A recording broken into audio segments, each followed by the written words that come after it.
So there are a lot of different things to touch on from this game. Don't even know where to start.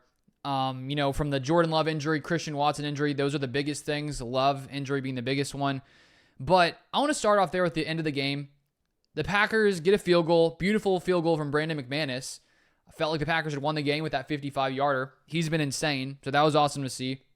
Then the Bears are able to drive down the field. And the thing that I'm still sort of questioning right now, which I really just don't understand, is that play, the final play, to get into field goal range. There's 15 seconds left. And the way the Packers were playing defense there, they just left the middle of the field completely open. They were basically begging the Bears to throw it in the middle. And the Bears had just enough time to get the pass off. Would have been really, it was a really easy situation considering the Packers were like begging them to do that. And the Bears don't have a timeout, so they have to spike it. They have plenty of time to get down there, spike it, 2 seconds left, kick a field goal. And I get if you play that coverage if there's like 10 seconds left, maybe even 12 seconds, because then at that point, the Bears are not going to have enough time to get the spike off if they do finish the play in, not getting out of bounds. But with 15 seconds left, that's plenty of time to get a quick play off and, spike it. So that confused me. I did not understand what was going on there, and the Bears were easily able to, get however many yards that play was, 20 whatever yards, and then kick a field goal. So that was a tough way to lose the game because I felt like if the Packers just would have played their typical defense there, not try to, do what they were doing, I think there was a better chance there. The Packers, don't allow the Bears to get in that field goal range. So that's unfortunate. The Packers lose. Now they are officially the 7th seed. I'm pretty sure the Cowboys beat the Commanders. They were at least with 30 seconds left. I haven't checked since then. But now the Packers lose. They're the 7th seed. So it was an unfortunate game. And just starting off in this game, there was so much sloppy football. The offense looked really bad the first few drives. I think the first 3 or 4 drives, the Packers scored 3 points. And considering what happened, the past game against the Minnesota Vikings with a slow start, you would hope against the Bears, who haven't been a great football team this year, that you would see some better performance offensively. Romeo Doubs was out to start the game. I think it was some kind of illness, which came up yesterday, but that wasn't good. And then to see Jordan Love go down, he hit like his elbow. It looked like that caused his hand to sort of constrict a little bit, and he was having trouble there. And so the second he went down, it was like, oh no, is this a serious injury? Is he going to be out? And I think seeing during the game, he was throwing the ball on the sideline. And so my guess would be if he's already thrown the ball on the sideline, that he'll be fine for the playoff game. I don't know if that's the case. But what I did feel when Jordan Love went down, obviously that I did not feel great when that happened. And, I hope he's fine. But I was very thankful in that moment that the Packers have Malik Willis. And we've already seen what he can do in those 2 games early on in the season. And today, he played a really good football game. It was not perfect, but 10 of 13, 136 yards, 109.8 passer rating. He's a really, really good quarterback. I think he's for the most part, highly accurate quarterback. And with the Packers needing to go score with about 5 minutes left in the fourth quarter, he moves them down the field. He throws that beautiful pass to Malik Heath, sort of just puts it up there for Malik to go up and get it. And Malik made an insane move on the ball, catches that pass, and the Packers then are able to score. And that was just, Willis put it where Malik could get it, and because Malik Heath, maybe I said his name wrong a second ago, Malik Willis, 2 of them. But when Malik Heath made that catch, he sort of put it up where Malik Heath could really only get it, and Malik Heath is such a tall, long wide receiver. He was able to go up and make that catch, and so I think that because the Packers have so many other receivers ahead of him, like Dobbs, Watson, Wicks, I think Malik Heath gets overshadowed, but he's been really good running routes, and so that was good to see there. And so, looking ahead next week to the game against the Eagles, which Packers were almost 6th seed because they lose. Now they're the 7th seed, sort of where they were in the past week. But it's crazy to think, but if, let's say Jordan Love didn't play, which I would expect he is going to. I don't know yet. We'll see more information this week. I'll keep you guys updated with what I see. But I don't think it's the end of the world if Malik Willis has to start. Would I prefer Jordan Love? Obviously. But I think Malik Willis has shown that he can play some really, high-quality football. And the Eagles do have really good defense. But Malik, he has a strong arm. He can run. He can escape the pocket. I do think he's a better runner than Jordan Love. Jordan Love is really good at escaping the pocket, but he's not really much of a runner. The Packers are willing to, use Malik Willis' legs more, I would say. We saw that in those games early in the season, some of those read options where Malik Willis will keep it. And I do think when you have that added factor of Malik Willis' ability to run the ball, even on some of those, options, he can take it himself sometimes. So I do think that's an added aspect of this that this team gets when Malik Willis is playing at quarterback. So luckily the Packers traded for Malik Willis, because if Jordan Love was questionable going into this next game, and the Packers maybe had, Sean Clifford or Michael Pratt, which was the, competition earlier in the season, I would say the Packers are probably done. Like, there's a slim chance. But with Malik Willis, he's shown in 3 games that he can play some really high-quality football. I still think we don't have, enough of a sample size to really know just how good he can be consistently against really, top-tier opponents. But the Packers, I think, probably have the best, if not one of the best, backups in football. So that's the positive here in this situation, that if Love can't go, I honestly do have a lot of confidence in Malik Willis and what he can do. And so I hope Jordan Love is healthy, but we'll keep an eye on that and sort of see what happens there. Then the next injury, Christian Watson going down, and that one did not look good. A non-contact knee injury on the other knee, where it was on the knee that he doesn't have a brace on. He had a brace on the other knee. And they talked about it at the moment. He goes off the field. They were bringing up how he was able to walk off, so that was a good sign. But then seeing him go off on that cart with him covered in his face, it just did not look good. Seeing sort of his reaction there, my guess is it's super serious. I don't know that yet. We'll sort of see what happens there. But to lose Watson would be really unfortunate. He's dealt with a lot of injuries in the past few seasons.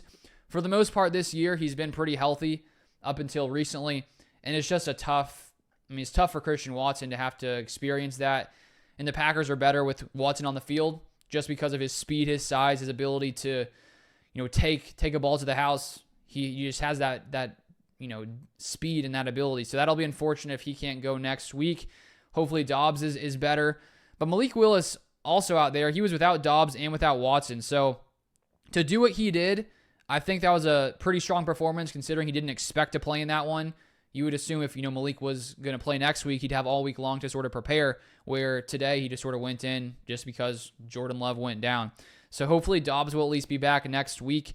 But in this game, it was just a really sloppy game to start, even when, Jordan Love was in early on. The first series, I think it was a 3rd down. It just felt like guys couldn't get open. It sort of felt like they were longer developing routes down the field, and Love just didn't have enough time, and guys weren't open on that first series.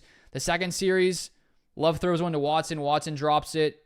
It looked like the ball could have been placed a little bit better, but it's still, I think I'd put that one on Watson. And then on the 3rd down, Love is trying to throw a screen, but Rasheed Walker gets beat, and Love sort of having to fall away, try to make a pass, and it's incomplete, an inaccurate pass there.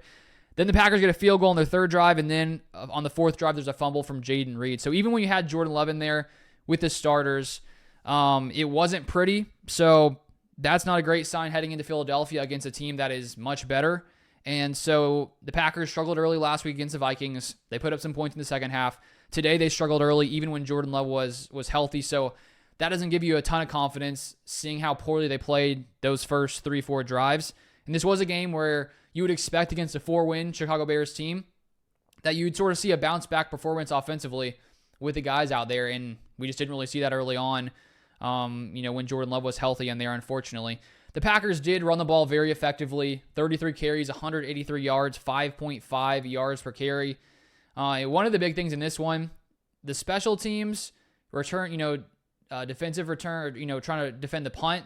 The Bears scoring a punt touchdown or a punt return, so that was not great. You had, I think, DJ Moore pretended the ball was coming to him. The ball was actually going to the other dude who ran it in. So it was a bad day for special teams outside of Brandon McManus's 55-yard field goal, which was awesome. And I think to have McManus on this roster going into the playoffs is a huge plus. He's only missed, 1 field goal. So that has been a great signing, by the Packers there. But to lose to the Bears in this way, it's tough, especially with these injuries. This is not the way that you really want to start playoff time. And when we look defensively, it was a pretty good day for the most part. 7 of those points, other 24 were from the punt return. And then, if we look at the overall yardage in this game, the Packers outgained the Chicago Bears in this one, 367 to 224. in lots of games, Caleb Williams will have a pretty, high completion percentage, but his average pass, it was 5.1 yards. So it's a lot of short stuff, some screens. He only had 148 passing yards, didn't have a pick, did have one touchdown pass.